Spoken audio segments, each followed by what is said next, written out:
दोस्तों, ये कहानी फ्रांस में एक गांव की है जहां बेलियन नाम का एक लोहार अपनी पत्नी की आत्महत्या से परेशान था। बेलियन लोहे को पिघलाकर नए नए तरीके के हथियार बनाता था। तभी वहां पर कुछ लोगों का ग्रुप आता है जिन्हें क्रूसेडर्स कहा जाता था।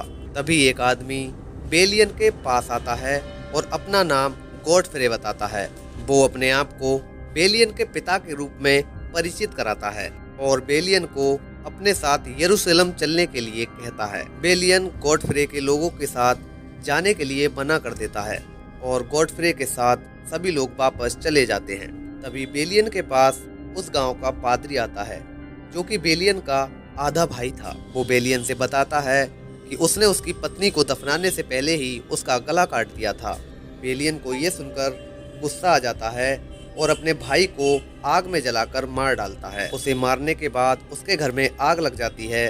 तब बेलियन गॉडफ्रे की बातों को याद करता है और उनके पास भाग जाता है। बेलियन अपने पिता का पीछा करने लगता है। उसे उम्मीद थी कि वह यरूशलेम जाकर उसे माफी मिल जाएगी। गॉडफ्रे ने बेलियन को अपने साथ लिया ही था। तभी वहां पर कुछ सैनिक आ जाते हैं जो बेलियन को उसकी भाई की हत्या के लिए गिरफ्तार करने के लिए कहते हैं। गॉडफ्रे सैनिकों से बेलियन को गिरफ्तार करने से मना करता है, लेकिन सैनिक पीछे से जाकर गॉडफ्रे पर एक हमला कर देते हैं जिसमें गॉडफ्रे के कुछ लोग तो मारे जाते हैं, लेकिन हमला असफल रहता है। तभी गॉडफ्रे को गुस्सा आता है और वो सैनिकों के मुखिया को मार डालता है, लेकिन अचानक से गॉडफ्रे को एक तीर लग जाता है जिससे उसका शरीर टूटने लगता है। तभी गॉडफ्रे के साथ सभी लोग मेसिना में पहुंच जाते हैं।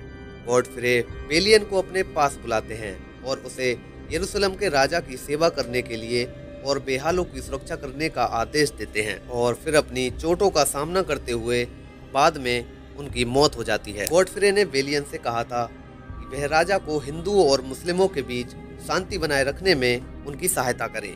बेलियन यरूशलेम जाने के लिए अपनी यात्रा पर निकल जाता है। तभी एक तूफान आता है और उसकी नाव समुद्र के किनारे लटक जाती है, जिससे बेलियन के पास सिर्फ एक घोड़ा ही बचता है। बेलियन उस घोड़े को एक खंबे पर बांध देता है, लेकिन घोड़ा वहां से खुलकर भाग जाता है। बेलियन घोड़े को पकड़ने के लिए उसका पीछा करने लगता है, लेकिन तभी वहां एक मुस्लिम और उसका सेवक उसके सामने आ जाते हैं, जिनके बीच घोड़े के लिए एक लड़ाई होती है और बेलियन पर हमला किया जाता है।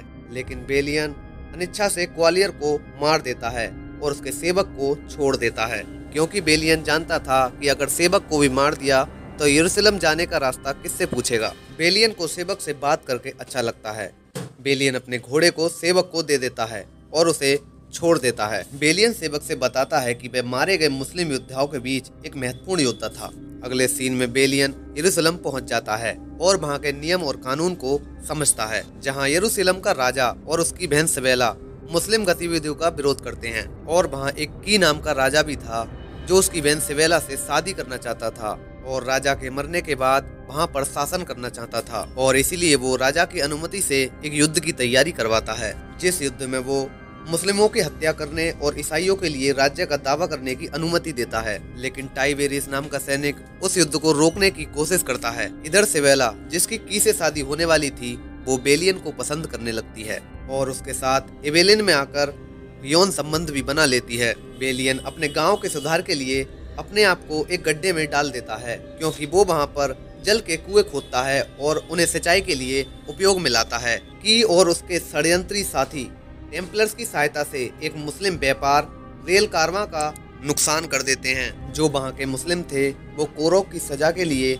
सलाउद्दीन के पास जाते हैं, जो कि मुस्लिम बलों का नेता है। रेनाल्ड बेलियन से सलाउद्दीन के सैनिकों को मारने के लिए कहता है, लेकिन बेलियन उल्टी उनकी मदद करता है। सलाउद्दीन को पता था कि बेलियन के पास इतनी सेना नहीं है, लेकिन बेलियन की अच्छी आदत होने की वजह से वो उसकी सेना को भागने देता है। तभी दोनों सेनाओं में एक बहुत भयानक युद्ध होने लगता है। सलाउद्दीन के पास बहुत सारी सेना थी, इसीलिए युद्ध एक तरफा हो रहा था।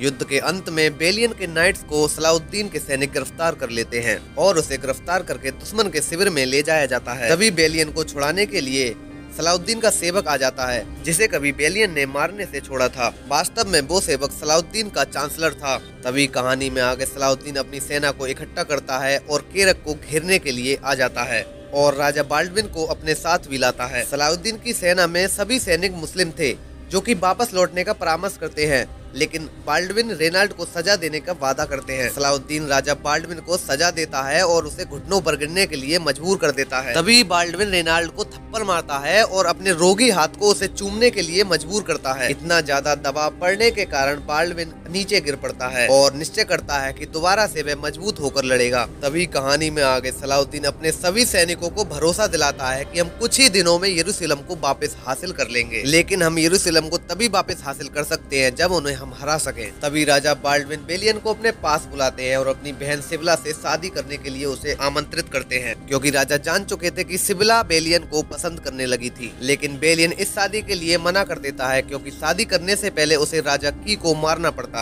कुछ ही दिनों में राजा बाल्डविन की मौत हो जाती है और सिबिला वहाँ की स्थानीय रानी बनती है और उसके पुत्र को राजा घोषित करती है। लेकिन जल्द ही कुछ ही दिनों में उसके पुत्र को कुष्ठ रोग हो जाता है, लेकिन सिबिला अपने पुत्र को कुष्ठ रोग का पता नहीं लगने देती है, क्योंकि ऐसी जिंदगी को जिल्लत का सामना करना पड़ता था। कहानी में आगे सिबिला अपने ही पुत्र की हत्या कर देती है और वहाँ का राजा अपने पति की को बनाती है। जैसे ही की वहाँ का राजा बनता है, वो सबसे पहले जेल से रेनाल्ड को रिहा करता है और उससे सलाउद्दीन के खिलाफ युद्ध की मांग करता है, क्योंकि रेनाल्ड ने सलाउद्दीन की बहन की हत्या कर दी थी। तभी कहानी में आगे सलाउद्दीन अपने कुछ कार्यकर्ताओं को की के राज्य में भेजता है, क्योंकि सलाउद्दीन चाहता था कि राजा की के बीच और उसके बीच कोई लड़ाई ना हो। सलाउद्दीन के सेवक वहां आते हैं और राजा की से सलाउद्दीन की बहन के शव को यरूशलेम में ले जाने के लिए मांग करते हैं, लेकिन राजा की उन दोनों सेवक का सिर काट देता है और वापस सलाउद्दीन के पास भेज देता है। राजा की बेलियन को भी पसंद नहीं करता था, क्योंकि वह सिबिला का आशिक था और इसीलिए वो बेलियन को मारने के लिए अपने कुछ सैनिक भेजता है, लेकिन बेलियन उनसे बच जाता है। राजा की सलाउद्दीन से युद्ध करने के लिए अपने सैनिकों से युद्ध की मांग करता है और उसे सहमति मिल भी जाती है, लेकिन बेलियन और टाइबेरियस युद्ध में जाने के लिए राजा की से मना कर देते हैं, क्योंकि वे दोनों युद्ध नहीं चाहते थे।